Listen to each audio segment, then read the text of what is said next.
நம்ம இப்போ லேட்டிடியூட் லாங்கிடியூடை வந்து சிங்கிள் விண்டோ போர்ட்டலில் வந்து நம்ம மென்ஷன் பண்ணுவோம். அதாவது அந்த ஸ்க்ரூட்டினி எடுக்கிறப்போ அந்த லேட்டிடியூட் லாங்கிடியூட் கேட்கும். ஃபஸ்ட்டு ஸ்டார்டிங் ஸ்டேஜில் அதெல்லாம் நம்ம ஸ்கிப் பண்ணிவிட்டு போயிட்டுருந்தோம். ஆனால் இப்போலாம் வந்து அது கேட்குறனால அது கன்ஃபார்ம் போட்டே ஆகணும். அப்போது நம்ம என்ன பண்ணுறதுன்னா, நம்ம ஒரு பிளேஸை வந்து செலக்ட் பண்ணுறோம். செலக்ட் பண்ணோன்னே அதில் வந்து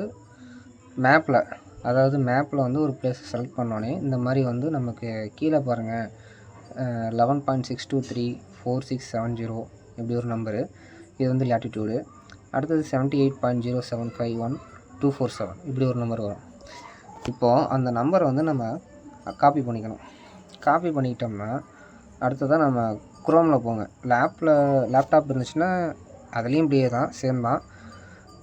இதுலேயும் அதே மாதிரி தான், ரெண்டும் ஒரே ப்ரொசீஜர் தான்.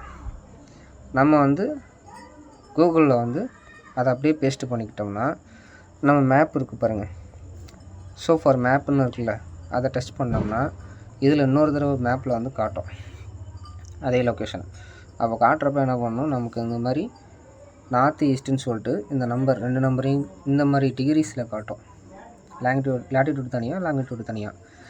இதை வந்து திரும்ப காப்பி பண்ணி நீங்கள் வந்து லேட்டிடியூடுங்கிற இடத்துல அந்த நார்த்தையும், லாங்கிடியூடுங்கிற இடத்துல அந்த ஈஸ்ட்டையும் நீங்கள் பேஸ்ட் பண்ணிக்கணும். பேஸ்ட்டு பண்ணி அடுத்த ஸ்டெப்புக்கு நீங்கள் போய்க்கலாம். நீங்கள் வெறுமனே வந்து நீங்கள் இந்த நம்பரை மட்டும் அந்த நார்த் ஈஸ்ட்டுன்னு இல்லாமல் மேப்பில் எடுத்து இந்த நம்பரை போட்டிங்கன்னா உங்களுக்கு அடுத்த ஸ்டெப் போகாது. அது வந்து லேட்டிடியூட் லாங்கிடியூடாக எடுத்துக்காது. அதனால் நீங்கள் இந்த மாதிரி ட்ரை பண்ணால் மட்டும்தான் வரும். Okay, thank you.